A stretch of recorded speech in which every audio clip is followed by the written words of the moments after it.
في ناس المتعة عندهم مش في الحب ولا في الحنية، المتعة عندهم في السيطرة. مش بس كده، أوقات المتعة بتيجي من الألم اللي بيسيبوه في اللي قدامهم، سواء نفسي أو جسدي. الموضوع ده مش خيال ولا ترند، ده سلوك نفسي معروف اسمه السادية، ساديزم. بس إيه هي السادية فعلا؟ وهل اللي بيحب يسيطر في العلاقة يبقى سادي؟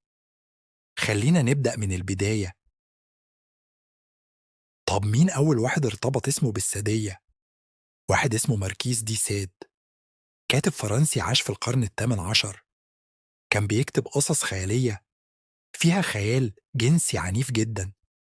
مش بس كده، التاريخ بيقول إنه مارس الأفعال دي فعليا، ومن هنا اتحط اسمه على السلوك ده. الاسم العلمي في علم النفس بقى الشخصية السادية. إيه هو السلوك السادي؟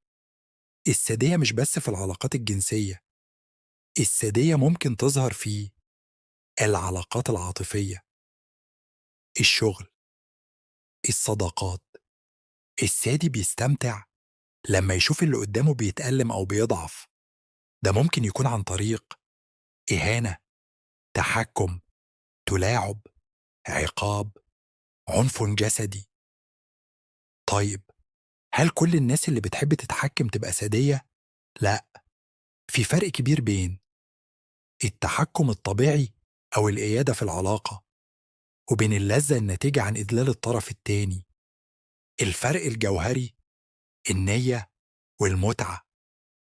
السادي الحقيقي بيستمتع بإضعاف الطرف التاني، مش إنه يحبه أو يحتويه. علم النفس بيقول إيه؟ السادية لو كانت شديدة ومستمرة ومسببة أذى ممكن تكون اضطراب. في دي اس ام 5، دليل الاضطرابات النفسية، في حاجة اسمها مرض الشخصية السادي، لكن تم استبعاده كتشخيص مستقل. بس في تشخيص تاني قريب اسمه sexual sadism disorder، لما الشخص ما يقدرش يوصل للإثارة إلا بإيذاء الآخر. آه، أسباب السادية لسه مش مفهومة، لكن علماء النفس شايفين إنها ممكن تيجي من طفولة فيها عنف أو إهمال، إحساس دائم بالعجز أو الضعف يعوضه بالسيطرة، اضطرابات في التعاطف. هل في فرق بين السادية والسلوك BDSM؟ آه، فرق كبير. BDSM فيه قواعد وموافقة من الطرفين. السادية المرضية فيها تجاوز، أذى نفسي أو جسدي حقيقي، وغياب موافقة واضحة. طب إيه الضرر؟ ليه ده سلوك خطر؟ الطرف السادي ممكن يسبب أذى عميق نفسي للطرف التاني. العلاقة بتتحول لصراع قوة مش حب. الشخص السادي نفسه ممكن يتورط في سلوك عنيف جدا من غير وعي. ممكن يتعالج لو الشخص عنده وعي بالمشكلة. آه، العلاج النفسي السلوكي CBT، جلسات تفريغ وتحليل مشاعر السيطرة والعنف.